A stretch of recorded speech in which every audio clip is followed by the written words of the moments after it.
Hello and welcome. My name's Sue Begent, and this Welcome to Sue Begent interviews smart women who mean business. I'm not even looking at you. I would like to welcome my guest today, Anne Groth, who is a daily money manager.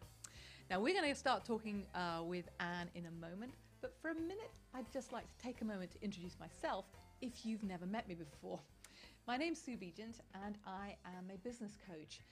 And I specialize in helping particularly women who've had a career or had a life experience that they have turned into a business.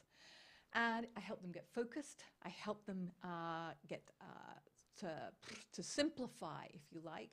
And I help them get a reliable flow of clients and feel good about the selling process so that the right ones say yes. A lot of this was born out of my own experience. I had a 25-year career in sales, marketing, and business strategy, actually in the pharmaceutical industry. And when I found myself in the parking lot with my severance package and my belongings 3 years ago, it was with a mixture of panic over the financial commitments that I had and how was I going to earn my living, but also a huge sense of relief, because I knew it was time. I knew it was time for me to move on and do something that really made my heart sing. Made my heart sing. It made use of my talents and experience and the aptitudes that I have. And I was lucky enough to start working with a coach almost immediately who helped me make the transition. And so it's very dear to my heart. In my business career, I have worked with in both billion-dollar, million-dollar, and also solo entrepreneurs and startups. And I've also had my own journey in the last 3 years in becoming a successful solo entrepreneur. So I love to help women business owners take the same journey. And as part of that journey, I started a Facebook group called Smart Women Who Mean Business. And I would love to invite you to join us if that is you.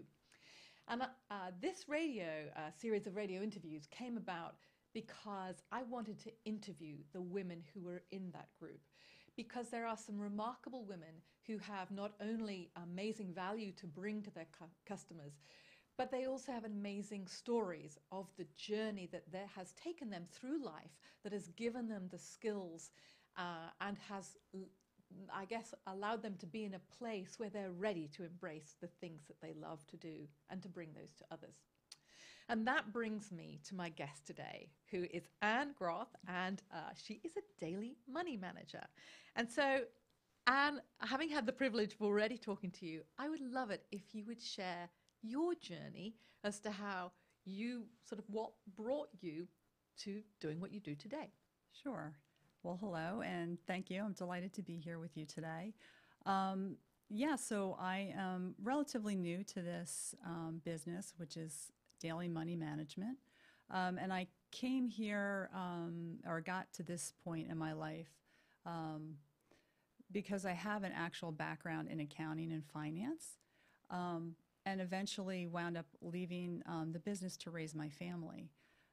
And so, do you want to just tell us who you worked for? And Sure. So I started out in public accounting in Manhattan and did that for a couple of years, moved on to some banks, but eventually wound up at Prudential, a subsidiary of Prudential up in Valhalla, New York, and spent a couple of really great years there as a manager of a financial accounting department. Right. And that was my last position before I left to have children. And the breakup was kind of slow. So I had my first child, and then I went part-time and had my second child and continued the part-time. But when the third came along, I was overwhelmed, and I thought this is probably the best time to... 3 is the breaking point. 3 is the breaking point. I need to focus. Exactly. And that was the point where I thought this is probably a good time to cut ties and put my efforts into raising the children. And so all along I had done, various jobs while the kids were young. I did some network marketing. I did some consulting work for a law firm to help them reduce their outstanding receivables. I became a manager of or district manager for a clothing company out of North Carolina, and did that for a little bit. So I got to dabble in different things. mostly sales, which I wasn't, I never got that experience in the accounting world. So Yeah. that was kind of fun and different. Perfect for when you start your own business. Yes. Yes. Yes. And I think it was kind of a stepping stone to allow me to learn how to do some network marketing or networking, not the marketing part, Absolutely. but allow me to do some networking to understand how kind of the world outside of corporate America works. So Yes, absolutely. And giving you a skill set, because what I often find with the people that I work with is that they're fabulous at what they do. And the piece that's a bit of a black box is the marketing and the promotion and the sales piece. And that's often why, they end up with me. But having had some exposure to that is like a fabulous background. yes, and I think it was nice to be supplementing my skills with some sales and marketing. But in the jobs that I was taking on, I was still noticing that I was missing the piece that was inherently in my background, which was the accounting and finance, my skill set, my education. So I needed to kind of come up with something that allowed me to take my new Combined. skills and use, my education and my background and kind of, a lot of my skill set and marry the two together. So I think it was one of the things that became really clear to me, and I actually am very passionate about, is to really be in what I call your zone of genius. And that's the place. The difference between being in a zone of genius and a zone of excellence is excellence are things that you're good at, and people will ask you to do them because you're seen as good at them. People can often spend their entire career there. But the difference between that and your zone of excellence is this lights you up and it brings together, you have a feeling of all of the pieces are together and you're really excited. Right. And being in that place when you have a business, I think is a great launching place because people immediately feel that about you, that you light up when you're in that place. Right. So it sounds like you've really found that with what you're doing now. Yes. So it's great. And I don't know if we want to talk about how I got to becoming a daily money manager. Well, I'm just going to tell you before we dive into that. So here's one of the things that I learned when we were preparing is that daily money management is a thing. It actually has a professional organization. So I tell you what, do you want to talk about what it is and what it isn't? Sure. And then we'll dive in. Sure. So a daily money manager is someone who brings clarity and order to an individual's daily management of their personal bills, their budgets, their insurance submissions and reviews, and organizing all their records and receipts. So it's really getting a handle on your everyday finances. And really what we're not financial investors. We are not lawyers or accountants unless we're specifically certified. And in my case, I am an accountant, so I can do accounting type work.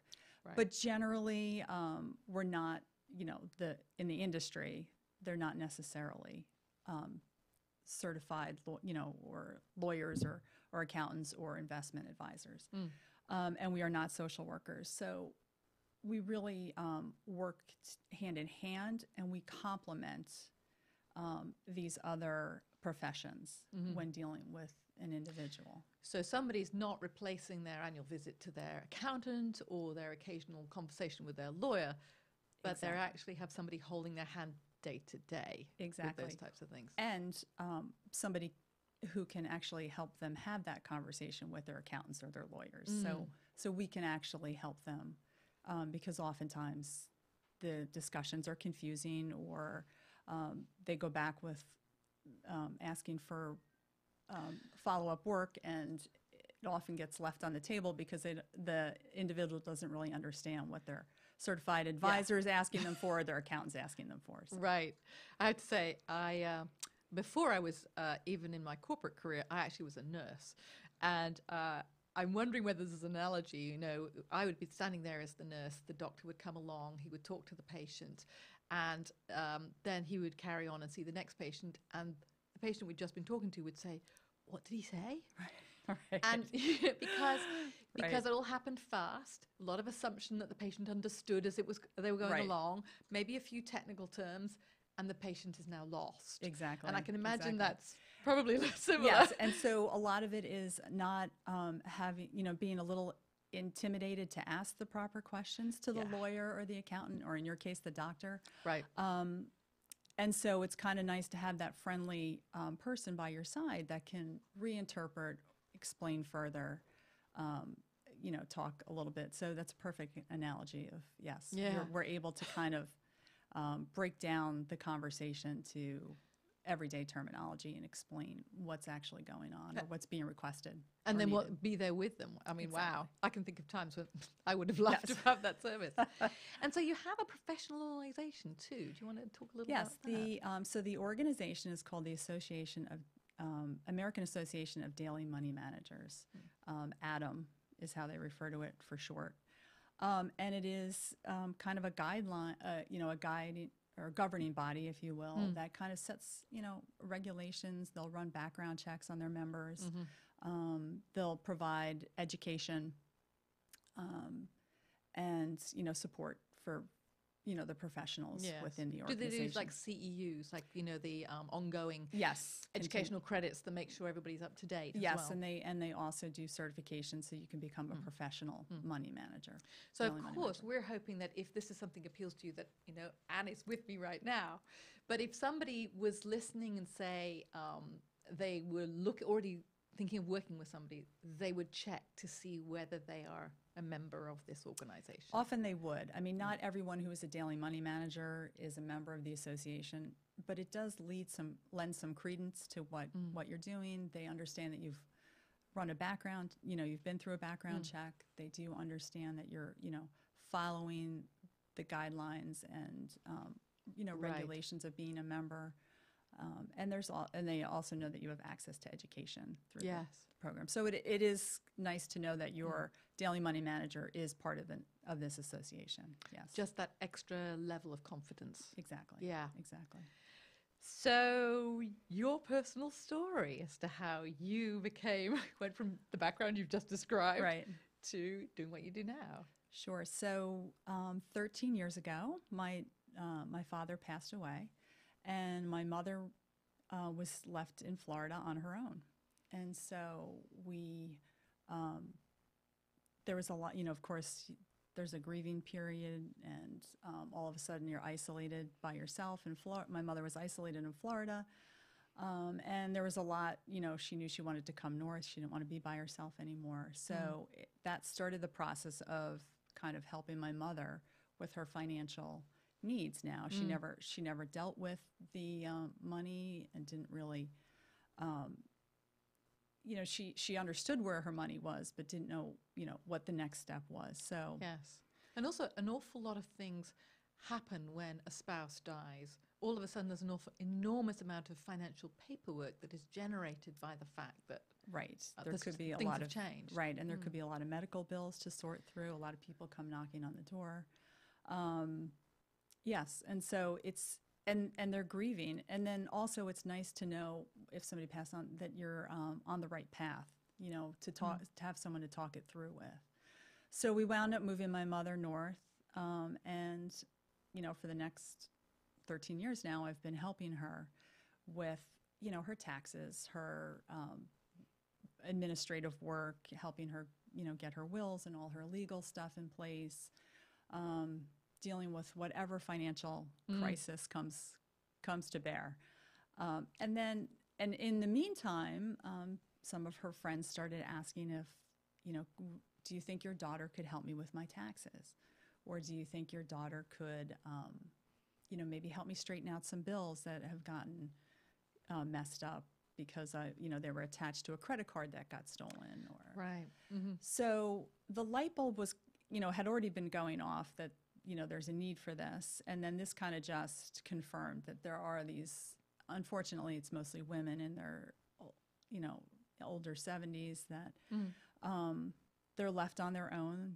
Generally, the husband, unfortunately, dies first. And that generation, most of the men handle the finances. So then all of a sudden the women, they can go along for a while, and a lot of times they do pretty good at it, or they're, they do a good job. But then what happens is, maybe they're starting to lose their memory, or their eyesight starts to go, or their hearing is gone, and all of a sudden they find it a little bit more difficult and challenging to complete their everyday work. So Yes. that's when they find. And also a that lot they're- of the paperwork that arrives, even if you're not elderly and you're completely able-bodied, can be quite baffling. Right, and you get a lot of stuff you're not sure, should I be addressing this issue, this piece of Yes. mail, or should I just be shredding it in the garbage and hoping that And, it's and sometimes things look like they're something that, Yes. but in fact they turn out to be a solicitation. You know, it's actually not something you're required to do at right, all. exactly.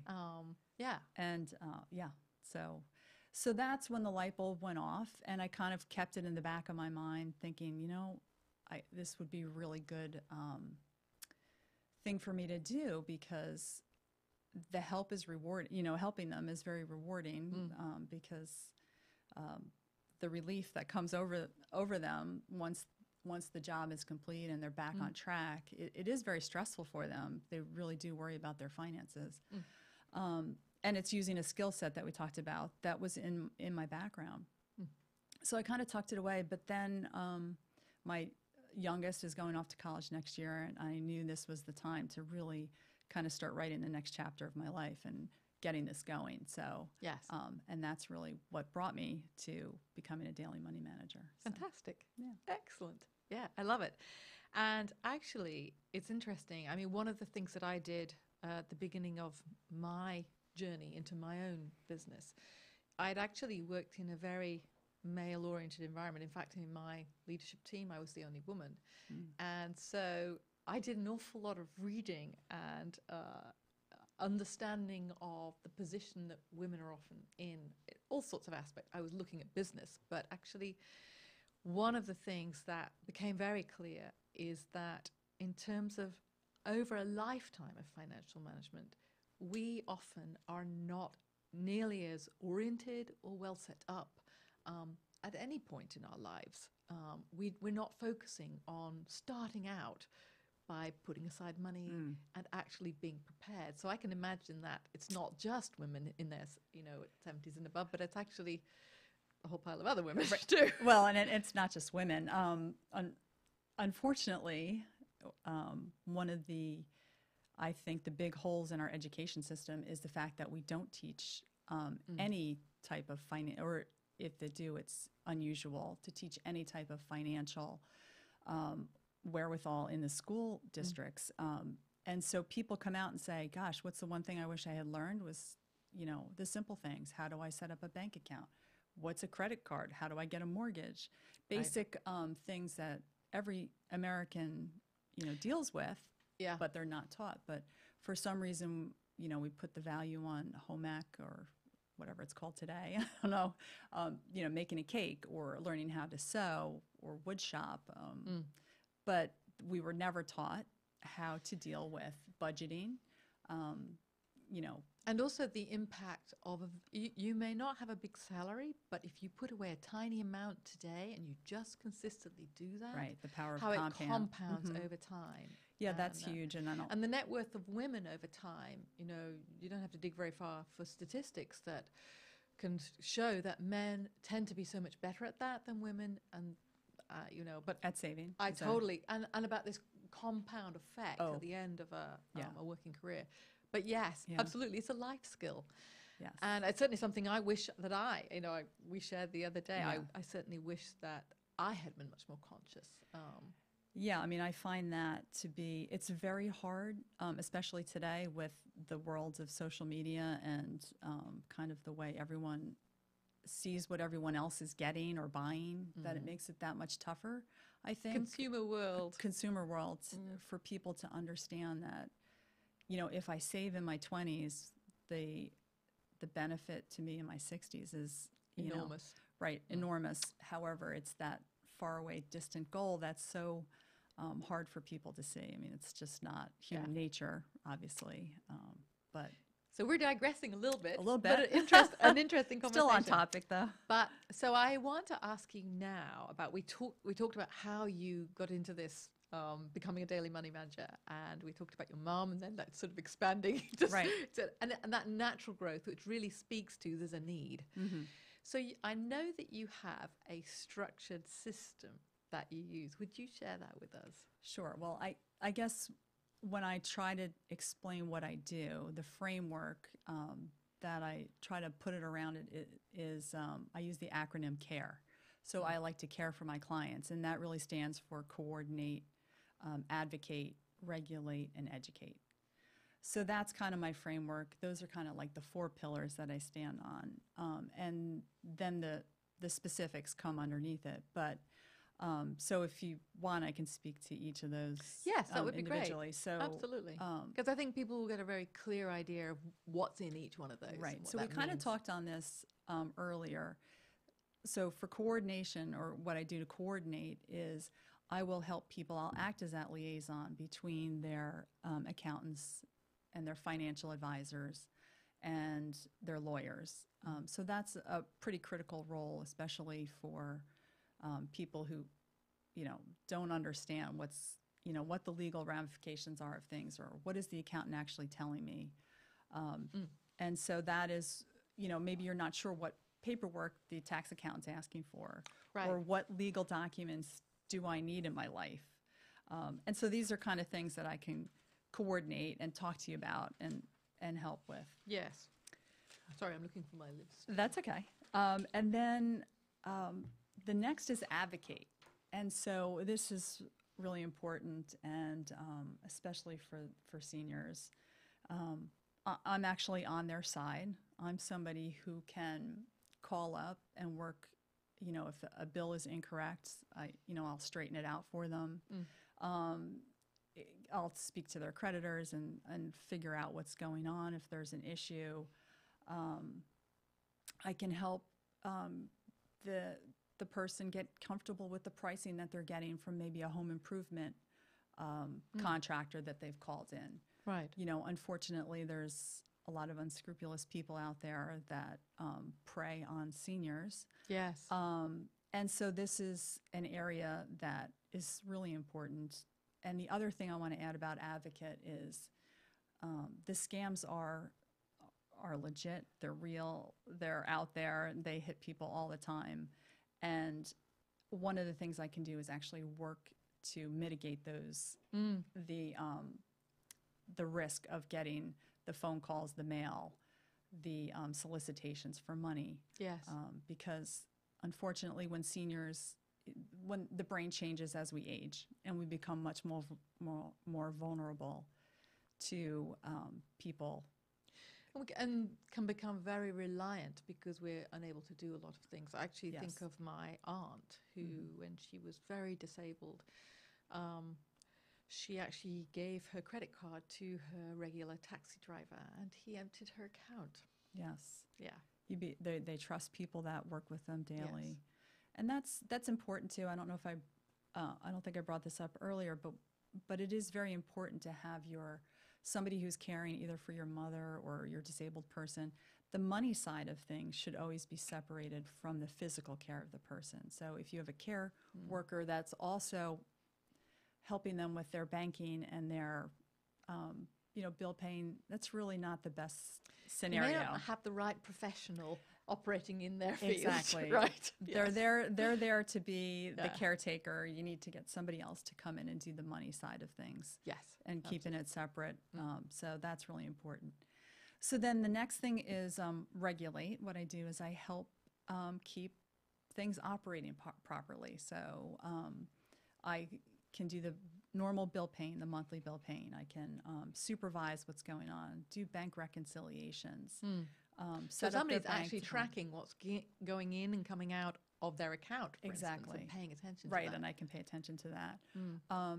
I can create reports of spending, how and that can be shared as long as the client wants with their children, if it's an adult children or and so I can also put together a budget and the accountability. I'm your accountability partner, because it's really hard. I mean, it's really easy, I should say, to fall off the wagon. We all, it's just like a diet. Absolutely. We're all good for the first 2 weeks, and then all of a sudden your habits start to fall off. But if you have, like Weight Watchers, you go and you check in every month or every week, Same thing with a daily money manager. If you're checking in, you're more likely to stay on track. So that's a really important role too. Yeah.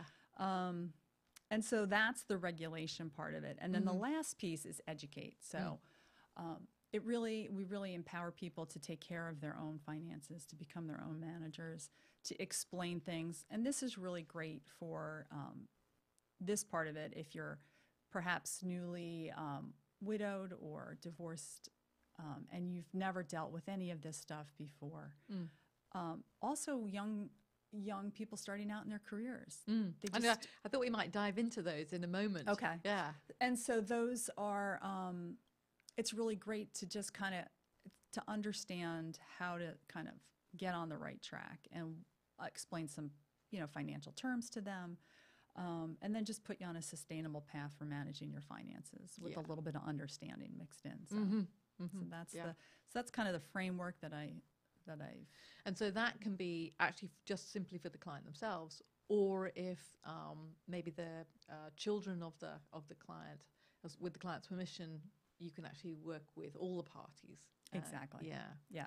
And that's, you bring up a really good point.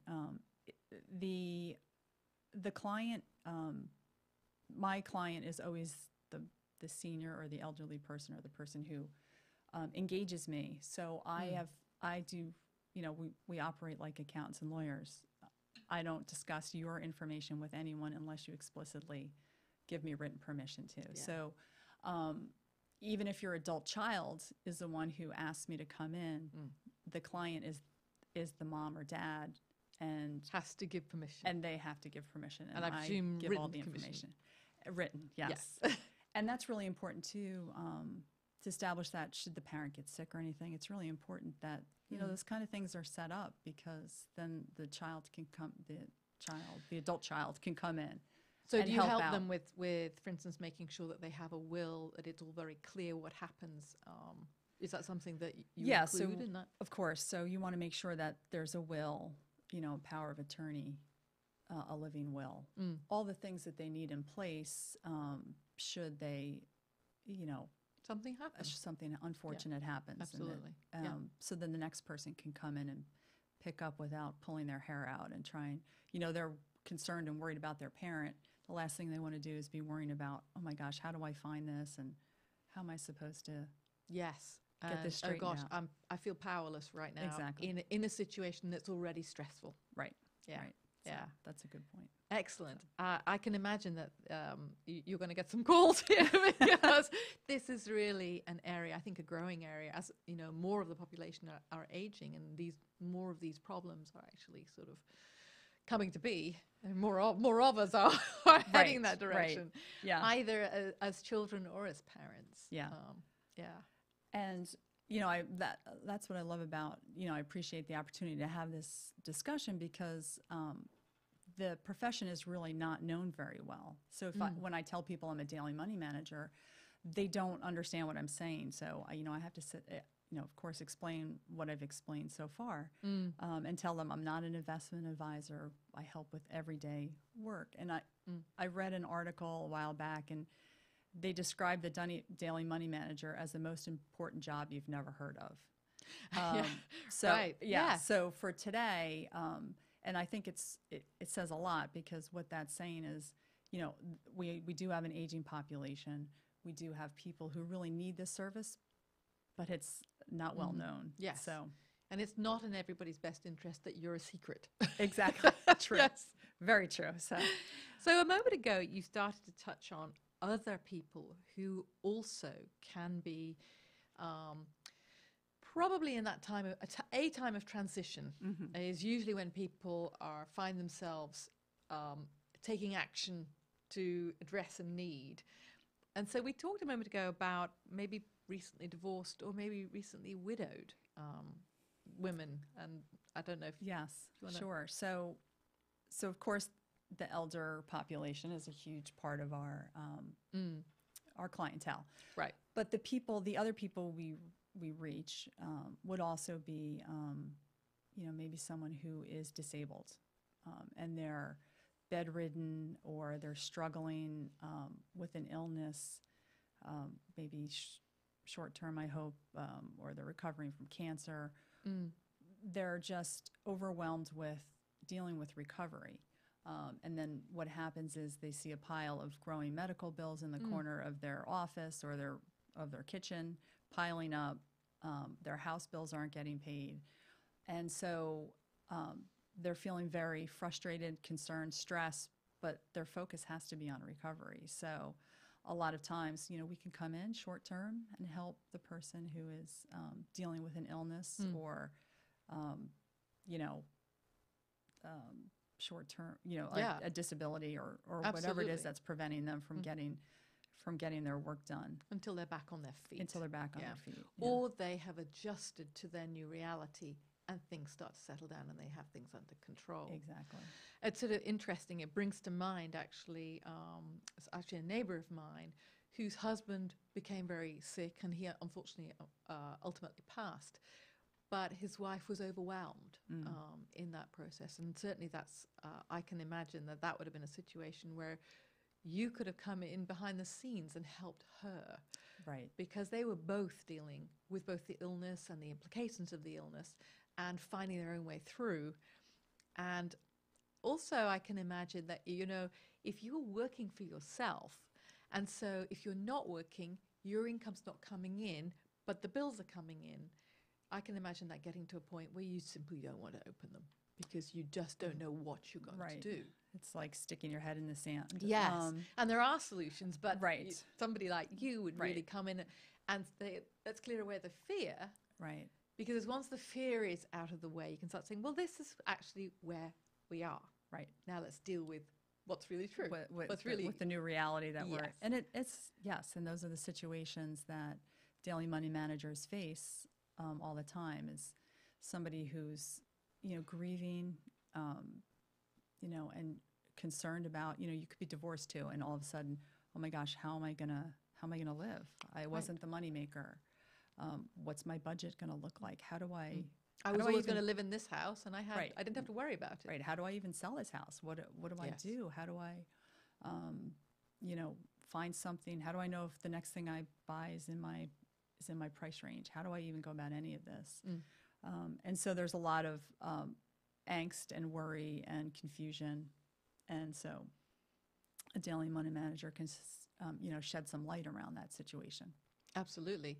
And I'm sure change it from being actually very stressful because, I think if you have that lurking feeling that things are not really under control and you really don't know what you're dealing with and you've never had to think this way, somebody coming in and actually holding your hand as you go step by step and you learn, oh, this means this. Exactly. I have more money, maybe from the sale of my house than I thought, or less, but I needed to know that. And sometimes they don't know what their money situation is at all. Yes. Yes. And there could be a situation where they have a nice investment account, but it hasn't been looked at by the investment advisor. And, maybe you're, up in age and you're heavily invested in the stock market. Mm-hmm. We would have a conversation about maybe you need to go see a financial advisor. Right. Because if something happened to the stock market tomorrow, you would lose a lot of money. So, there's kind of situations where we can kind of also help. And there are alternative strategies that you could employ that you may not even have thought of. Right. And so by pulling everything out and looking at it and showing them where their money is and then making suggestions, why don't you go and meet with an investment advisor and let's see if we can straighten this part of your thing out. And this is where you have other accounts and, here's an insurance policy. And, so you kind of are able to piece together what their financial situation is. Yes.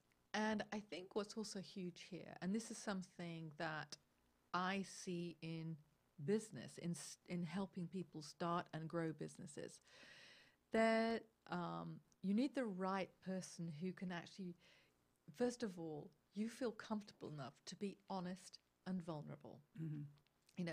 This isn't working as well as I would like. That's not something I might feel comfortable. Right.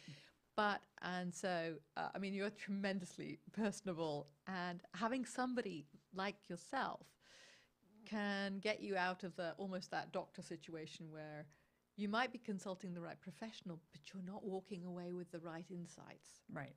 Right. You're also, because the gap between the level at which they are operating and they communicate from is so steeped in what they do, and you just don't do that. Like, if you're not a financial person at all, it can sound like geek speak. Right. It is another language. It really is. Yeah, another language. And it's intimidating.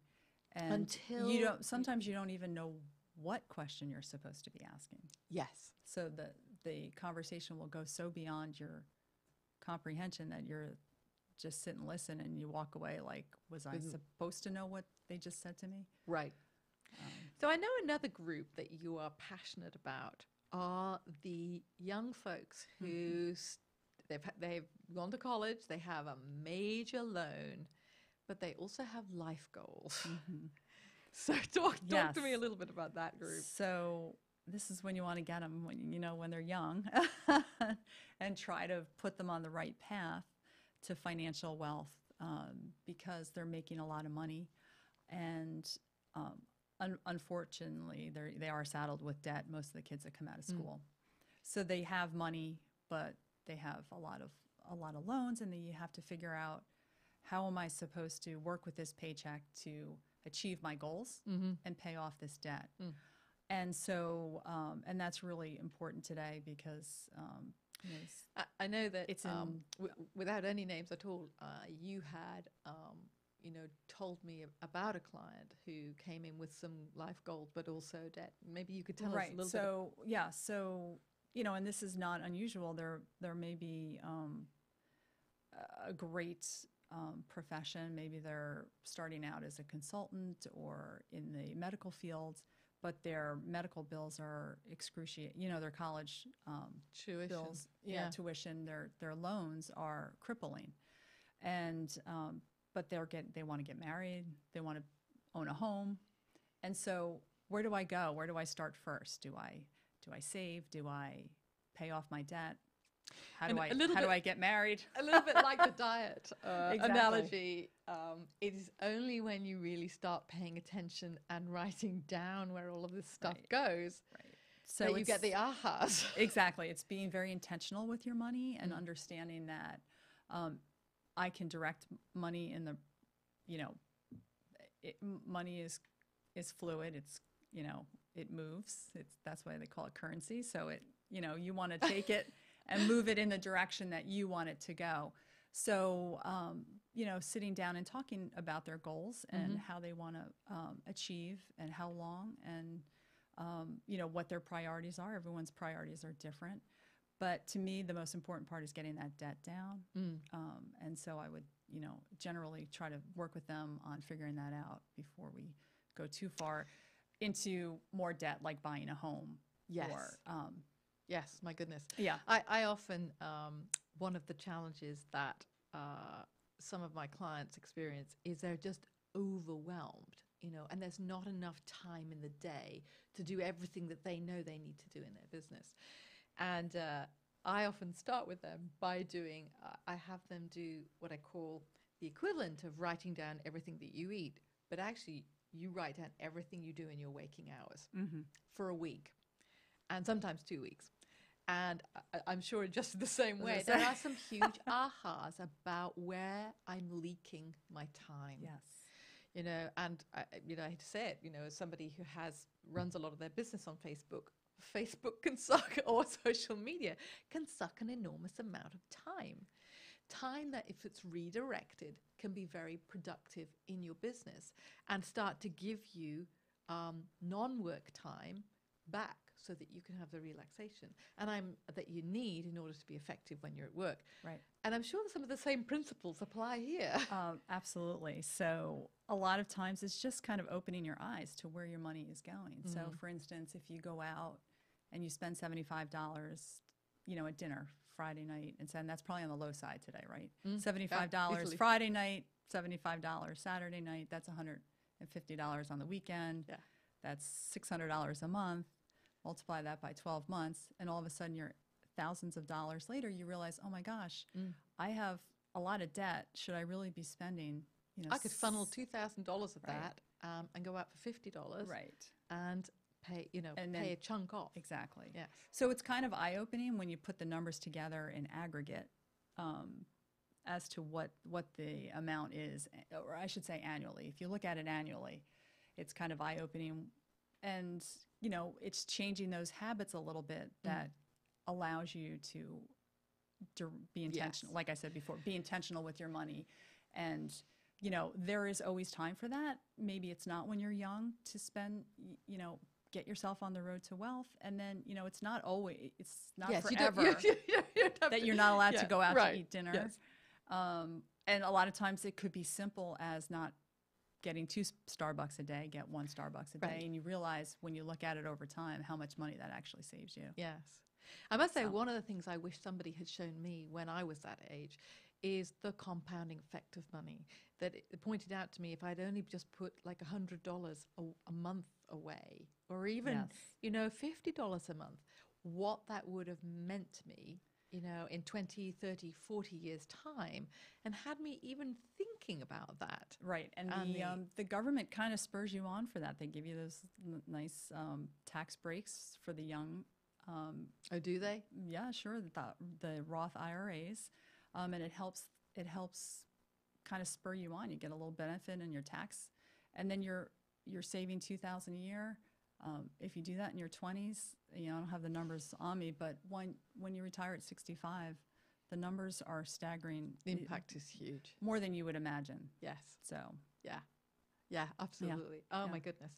Yes. So, I mean, I don't think there's any doubt that I would encourage you to reach out to Anne or somebody like Anne. If you're listening to this and you're thinking, wow, I would love somebody to just simplify everything for me, perhaps hold my hand as I figure everything out, because being in control of this aspect of your life puts you in control of your life. And it's a little bit the same way in your business. And it brings peace of mind, and it reduces a lot of anxiety. A lot of people, it's like one of the number one anxiety producing issues is money, right? So Yes. if Yes. you don't know where it is, you don't know how you're going to pay your next bill, but everything looks great on the surface, Yes. You're taking nice, on the Instagram, the trips are nice. Yes, Facebook the car is page, nice. the car Yes, is nice. yes. What you Yes. don't see is the behind the scenes stress, the fighting, the anxiety that Yes. you don't really know how you're going to pay all this stuff off. And that you just reminded me of another group that we talked about, and those are newly married couples. So what do you do for a newly married couple? Yeah, so a lot of times what attracts people is that they're opposites, right? So, and that usually works out with their spending habits as well. So it's finding a new common ground, figuring out a system that's going to work for the two of them, kind of matching. A lot of times their goals Yes. are similar. Yes. It's just their approaches are very different. And so it's kind of finding the common ground and getting both on board with a system that's going to work for both of them. And it's a lot of tweaking. It's never going to work. And do you help them with the system? Yeah, so it's all around the budgeting. I guide them on a system for kind of. So is that like, get them to set up just a simple Excel spreadsheet, or do you actually It could be what works for them. So there are apps out there. Mint is a great one. Oh, yes. Or it could be, maybe they do like spreadsheets. Mhm. You never know. There's Right. people who enjoy that. Yeah. And it could be, one person is going to be in charge. Everyone, you have to find what's going to work for them. And you may go down one road and find it's not working and then switch to another. But it's also kind of setting up some automatic money transfers so that they're not, if you kind of take the money away, it's almost like when you contribute to your 401k. You don't miss what you're Right. not seeing, and so it's Yes. nice to set those things up ahead of time. Yes. So they never see the money, so they're not tempted to It's spend like it. invisible. It's actually, yes. I have a similar approach. For instance, if I'm trying to not eat sugar, I just simply don't have it in the house. Exactly. I never see it. Exactly. So- That's So what it even is. when I'm thinking to myself, it's not there, and I Right. have to So actually if get the that. money gets directed to your checking account and that's where your debit card comes out, and eats against that, it's going to disappear. So it's Yes. setting up systems where you can't do that. You're setting yourself up for success right Exactly. from the word go. Yes, that totally makes sense. Yeah. So, yes. So I think our last group are really solo and small business owners, because I know that's perhaps not an area that you're focusing so much, but it's obviously an area of interest to me. And I'd love for some of the smart women who mean business, and also for anybody listening or watching today, or when watching the replay, what would be some of your key tips that you would give them? So my first key tip would be to separate your personal finances from your business finance. Yes. That's extremely important, and that's like the first thing I would suggest. That's often something that is not made clear to new business owners, I think, particularly why. The reason I'm saying this is because this is not a piece of advice that I had realized was as important as it is very early on in my business. But then I learned from a talk that I went to given by a lawyer, that often if somebody is suing you and you're a smaller business owner, one of the first things the lawyer will think about is, let's go and look at their finances. And your LLC, for instance, if you are an LLC, your LLC does not protect you if you have not separated your personal and your business finances. And that's something that I think is that's what's called. It's called piercing the corporate veil. So what happens is you're really you make it look, you've set yourself up as an LLC, but by commingling your funds, you've made it look to the outside that it's separate, but in reality, it's not. And so they're might be able to go towards your personal side because you've never really kept the corporation separate from your personal. Right. And so that's important. It's very important. I'm really glad that you mentioned that. And that's probably the biggest issue you see is people just kind of, and it's not always intentional. It's sometimes you just, it's convenient, or, oh my gosh, I didn't bring that with me. Or not quite set up at the beginning. Right, or you're not quite set up, or I have this card or that card. Yes. So that would be my first big tip. Yes. And then make sure you're tracking things. And, especially things that, like your mileage. There's so many apps out there that help, if you're a real estate agent or whatever. Or or, you do a consultant, you do a lot of driving. Or even driving to your networking groups or anything that you are doing for your business. It adds up. You'd be surprised. I think it's 58 cents a mile or something. You'd be surprised at the amount of deduction it comes to for your taxes. So that's important. Make sure you're tracking your receipts as well. And there's so many things today. There's you just take a quick picture and it's loads right into your QuickBooks or your financial package. So it's almost makes it too easy not to do it. Although no one likes to do their accounting, so I understand. But that's very important. Yes. And I'm trying to think if there's any other. One of the things that I often say to people, going back to this whole idea of zone of genius, zone of excellence, but there are quadrants, four of them. And at the top is your zone of genius and your zone of excellence. And you're good at both of those, except that in your zone of genius, that you're really excited. This is something that you're passionate about. Right. But at the bottom is zone of competence. And I call the other one just simply not your thing. And, we weren't being quite so polite. We'd say, this is zone of incompetence. We all have them. And particularly when you're a solo business owner or you're a small business owner, you sort of find yourself trying to operate in all four quadrants. Right. But the truth of a business is that nobody has all of those skills. None of us. And so as soon as you are able to farm out, and often this is like the bookkeeping, financial management side of things, I recommend for anybody who's, as soon as they start making enough money that they can support that they do it. Right. And the other thing that I would recommend is that go and investigate how much it costs, because sometimes people are so surprised at Right. how, relatively little it costs. Especially with technology today. Yes. Bank accounts load in the software often categorizes your expenses, so it can be less tedious and onerous than you think, and maybe not quite as expensive as you're anticipating. Absolutely. And instead of spending, say, 6 hours toiling over something that first of all, you put it off because you have an awful feeling about it before you ever start, and you feel as though, I hate this and I'm no good at it, Then it takes you ages. And then, of course, you don't have enough time for doing the things actually that you're trying to provide to clients. Right. Things that actually Yes. produce the money in the first place. Yes. Yeah. And so that's something that I often recommend, along with, Yeah. a virtual assistant and all of those types of things that take everyday tasks that you might be slow at or even just plain bad at.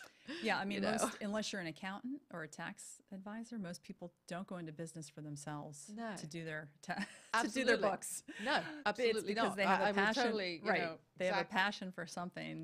They've created a product, or they have they're on the speaking circuit or something. Yes.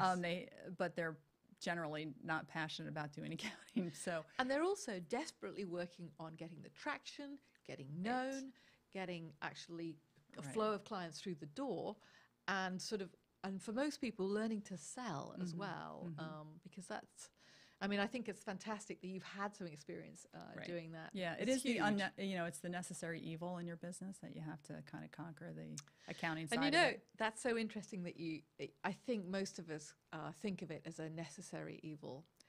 And I might say my own background is I started my career, my commercial business career in sales. I was in sales for 4 years.